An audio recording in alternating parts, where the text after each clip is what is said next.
Hi, Andrew. It's really nice to be talking to you after such a long time.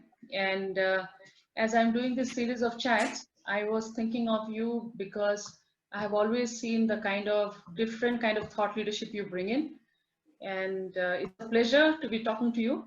And so I know that you have spent such a long time in Pricewaterhouse Consulting, then in IBM, then in Ericsson. And you have done a variety of roles, strategy and consulting, and then the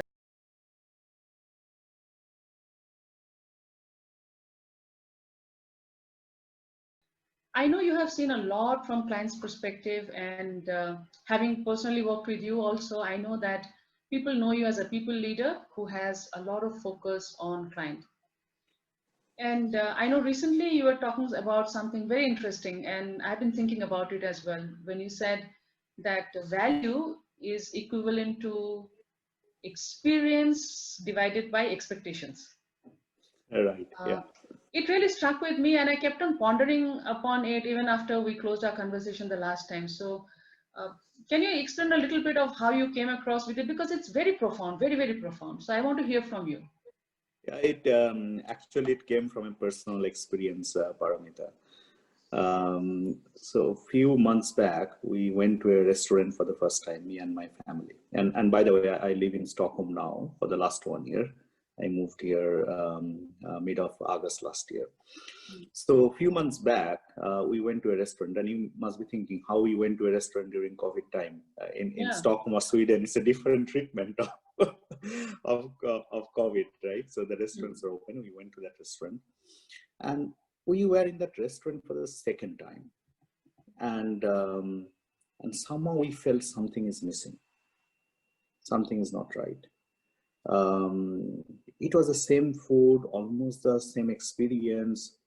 Then we started talking between ourselves, me, my wife, my sons, and then we thought something is missing, and that something is not actually missing. Actually, something is preset, which is our expectation from the first time. And we had a great time in the first time. Our expectation was very low, and experience was good. So the perceived value for us in the first time was great. And the second time with the same experience, because we had higher expectation, the perceived value is lower, right? And that culminated into this theory or hypothesis that value equal to experience divided by expectation. So if you do not have expectation set, perceived value is high. You have an expectation set, you have to really notch your experiences higher up to derive higher perceived value. Yeah. So, Indra, I have a following question then. What we are talking about is that the expectation, when the expectation is less and we give a better experience, the value, perceived value is higher. But wouldn't that bring in, for example, a little bit of risk aversiveness, that we don't commit as much to the client and we want to undersell so that we can over deliver? Because that would not be a really competitive scenario if people tend to do that. And that's what we do as consultants, even in our daily work and life. We manage expectation, isn't it? You heard that term, let's manage expectation. That's exactly what we do. We actually continue to manage expectation so that we can over deliver. So under promise, over deliver. Remember that? Yes, correct. So that's exactly the point, and I totally agree with you. That's what we do. Now, at the same time, then I agree your counterpoint, which is the risk awareness, right? So we may become very risk averse and always try to manage expectation. Maybe we can do something in 2 weeks. We call it like a 2 months, right? And then deliver in 3 weeks, right? We look good. Yeah. That's the danger, right? That's the danger. But guess what? When you are in an open market, it doesn't work that way, right? Suppose you can do it in 2 weeks, you are saying 2 months, and there you have one of your competitors doing it in 2 weeks and give it to your client, right? Yes. Then forget about the value, you lost the entire thing, right? Absolutely, yes. So the market adjusts for that by itself, right? So you cannot just, and that's the beauty of it. You cannot go on managing expectation to create higher value, right? You cannot, like a denominator is a downward spiral. You can manage expectation, it's a downward spiral. At some point of time, the perceived value increase will not be not much, right? But suppose you continue to enhance the customer experience or the experience, there is no limit. There's no limit. So that's the key for anyone, as individual or as a company. We always have to ensure we work on that experience part, what experience we give. Yeah. Yes, you're right, absolutely. And I can quite relate to what you're saying. It's really what we need to do, that continuously we have to enhance the customer experience. So Right. what would be your advice actually for people, the ones who are coming up with new solutions for their clients, on what are the steps they need to take to be continuously be on that journey of enhancing the customer experience?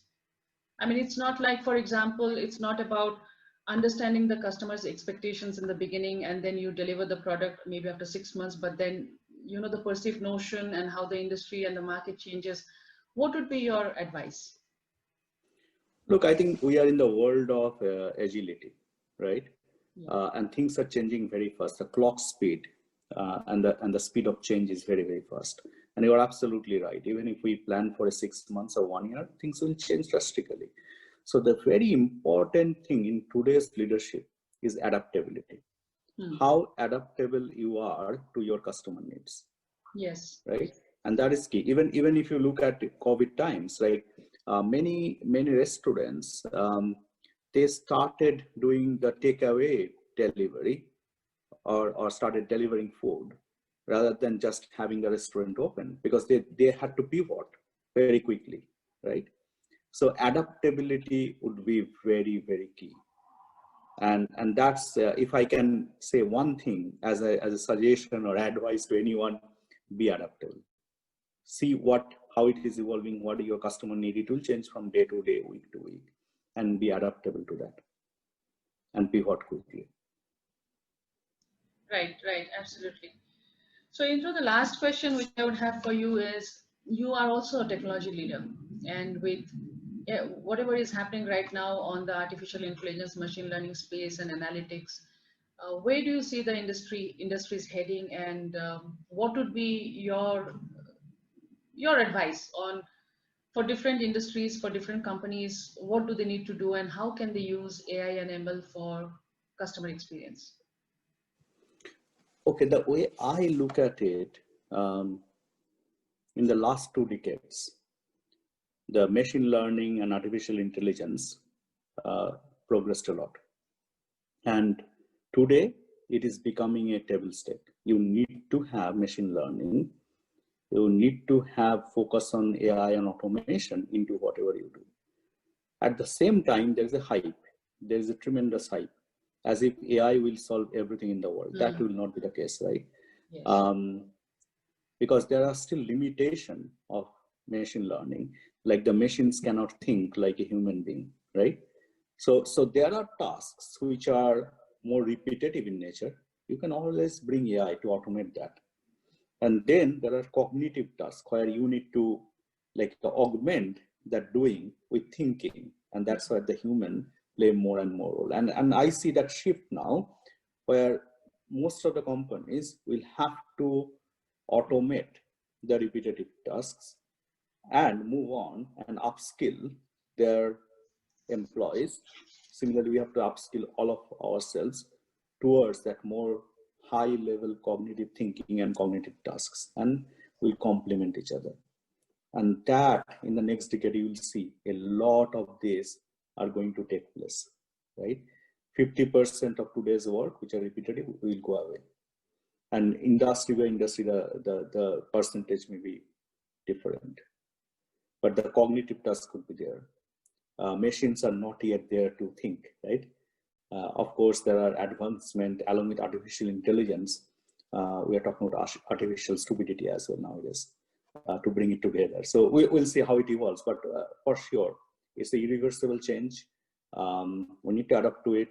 We need to ensure that we go and automate the repetitive task and upskill for the cognitive thinking. Yeah, absolutely, you are right. And